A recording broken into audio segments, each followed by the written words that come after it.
Samuraylar için sadakat yalnızca verilen bir söz değildi. Bir savaşçının kimliğini, onurunu, hayattaki yerini belirleyen kutsal bir bağdı.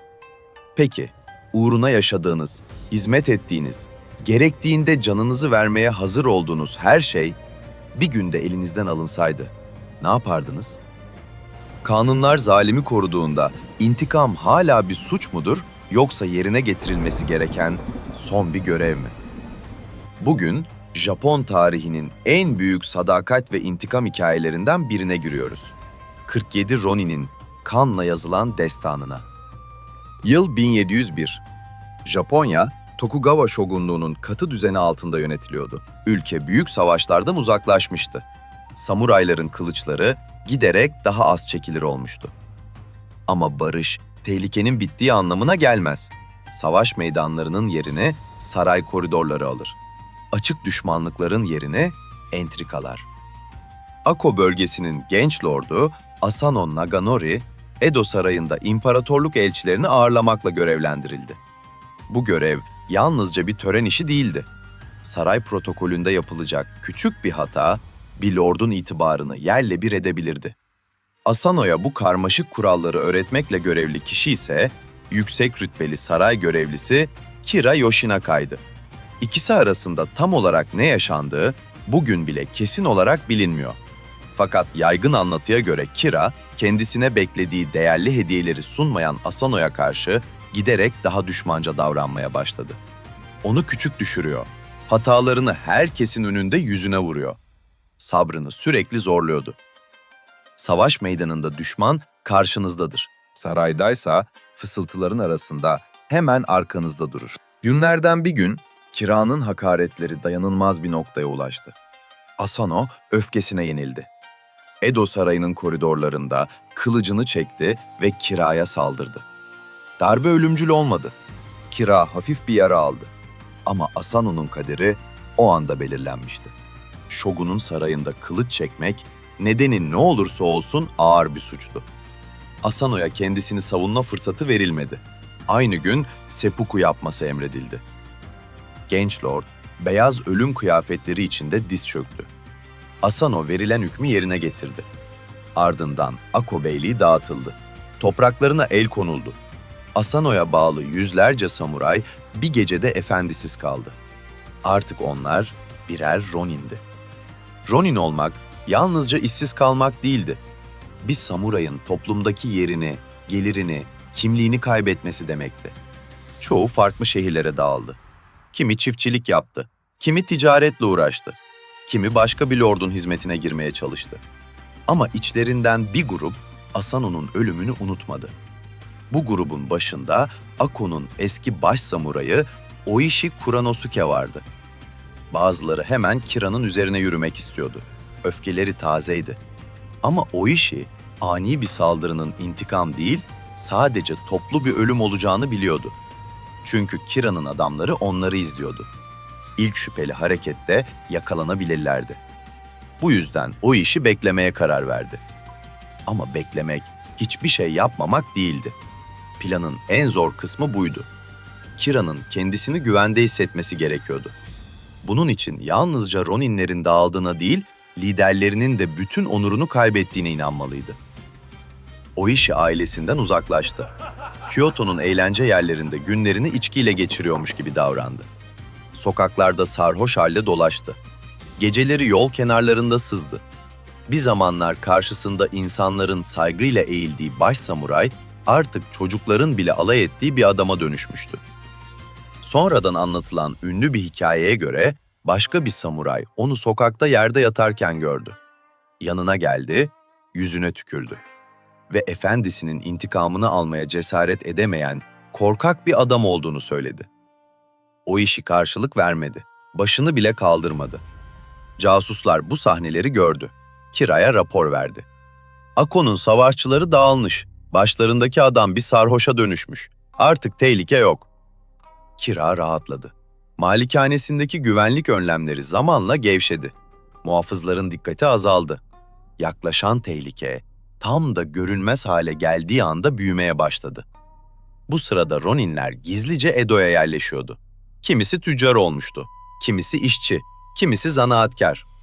Kira'nın malikanesinin çevresinde çalışıyorlar. Nöbet saatlerini öğreniyorlar. Girişleri ve kaçış yollarını inceliyorlardı. Aylar geçti. Bir mevsim bitti. Ardından bir başkası başladı. 22 ay boyunca her sabah sıradan insanlar gibi uyandılar. Dükkan açtılar, yük taşıdılar, emir aldılar. Sokaklarda başlarını eğdiler. Çünkü samuray için sabır zayıflık değildi. Sabır kılıcını doğru ana kadar kınında tutabilmekti. Japon takvimine göre 14 Aralık 1702'yi bugünkü takvimle 30 Ocak 1703'ü gösteren karlı gecede beklenen an geldi.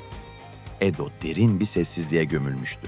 Kar sokakları ve çatıları kaplamış, şehirdeki sesleri yutmuştu. 47 Ronin karanlığın içinden çıkarak Kira'nın malikanesine doğru ilerledi. Aralarında 77 yaşındaki Horibe Yahei de vardı. Bedeni gençliğindeki kadar güçlü değildi ama geri dönmeyi reddetmişti. Bir de Oishi'nin henüz 16 yaşındaki oğlu Chikara vardı. İkisi de aynı yeminin peşinden yürüyordu. Roninler iki gruba ayrıldı.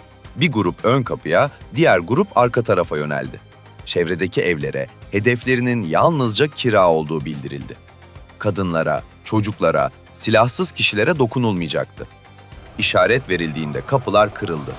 Kira'nın muhafızları ne olduğunu anlayamadan çatışma başladı. Dar koridorlarda kılıçlar çekildi. Mızraklar duvarlara çarptı. Uykudan yeni uyanan savunmacılar karşılarında ölmeyi çoktan kabul etmiş savaşçılar buldu. Roninler acele etmiyordu. Evin her bölümünü planlandığı gibi kontrol ediyorlardı. Bazıları çıkışları kapattı. Bazıları muhafızları etkisiz hale getirdi. Diğerleri Kira'yı aramaya başladı. Odalar tek tek açıldı. Yatak odası boştu. Koridorlar, depolar, bahçe arandı. Ama Kira ortada yoktu. Bir an için kaçmış olabileceğini düşündüler. Sonra malikanenin arka tarafında odun ve kömürlerin saklandığı bölümde yaşlı bir adam bulundu. Üzerinde sade giysiler vardı. Karanlıkta saklanmaya çalışıyordu. Ama yüzündeki eski yara izi onu ele verdi. Bu adam Kira Yoshinaka'ydı. Yaydın anlatıya göre Oishi onun önünde diz çöktü ve bir samuraya yakışır biçimde seppuku yapma fırsatı sundu. Hatta Asano'nun ölümünde kullandığı kısa kılıcı Kira'nın önüne koydu. Kira kılıcı eline almadı. Sessiz kaldı. Bunun üzerine hükmü Oishi verdi ve başı kesildi. Çatışma sona erdiğinde Roninler ölülerini ve yaralılarını kontrol etti. Ardından Kira'nın başını yanlarına alarak malikaneden ayrıldılar. Günün ilk ışıkları Edo sokaklarına vuruyordu. Şehir uyanırken 47 adam ellerinde efendilerini ölüme sürükleyen adamın başıyla Sengakuji tapınağına doğru yürüyordu. Yol boyunca insanlar onları gördü. Bazıları sessizce kenara çekildi. Bazıları ne olduğunu anlayınca saygıyla eğildi. Tapınağa ulaştıklarında Kira'nın başını Asano'nun mezarının önüne bıraktılar. Sözlerini tutmuşlardı. Ardından şogunluğa teslim oldular. Fakat teslim olanların sayısı 47 değil, 46 idi. Grubun en düşük rütbeli üyelerinden Terasaka Kichiemon ortada yoktu. Oishi tarafından Ako'ya haber götürmesi için gönderildiğini söyleyenler oldu. Baskının ardından gruptan ayrıldığını düşünenler de. Gerçekte ne yaşandığı bugün bile kesin olarak bilinmiyor. Terasaka hayatta kaldı ve yıllar sonra silah arkadaşlarının yanına gömüldü. Şogunluk şimdi çok zor bir kararla karşı karşıyaydı. Roninler kanunları çiğnemişti. İzinsiz bir saldırı düzenlemiş, yüksek rütbeli bir devlet görevlisini öldürmüştü. Yasaya göre suçluydular ama halkın gözünde kahramandılar. Efendilerine sonuna kadar sadık kalmış, kendi hayatlarını düşünmeden onun onurunu savunmuş savaşçılardı. Onları sıradan suçlular gibi idam etmek büyük tepki doğurabilirdi. Serbest bırakmaksa şogunluğun otoritesini sarsardı. Karar verildi. Samuray onurları tanınacak ve seppuku yapmalarına izin verilecekti. 4 farklı daimyo'nun malikanesinde tutuluyorlardı. Aynı gün farklı yerlerde son kez diz çöktüler. Oishi oğlunun yanında değildi. Chikara da babasının yüzünü son kez göremedi. Ama ikisi de aynı yeminin sonuna aynı gün ulaştı. Daha sonra bedenleri Sengakuji tapınağına götürüldü. efendileri Asano'nun mezarının yanına gömüldü. 47 Ronin'in hikayesi zamanla tiyatro oyunlarına, kitaplara ve filmlere dönüştü. Gerçek olaylarla efsaneler birbirine karıştı. Kimi ayrıntılar büyüdü, kimi konuşmalar sonradan yazıldı. Ama hikayenin merkezindeki soru hiç değişmedi. Sadakat ne zaman erdeme, ne zaman körlüğe dönüşür? Kanun adaleti sağlamadığında insan kendi adaletini sağlama hakkına sahip midir?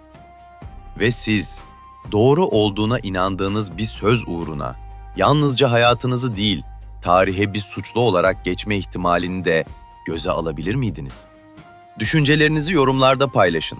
Videoyu beğenmeyi ve yeni tarih hikayelerini kaçırmamak için kanala abone olmayı unutmayın. Bir sonraki videoda görüşmek üzere. Tarihle kalın. Hoşça kalın.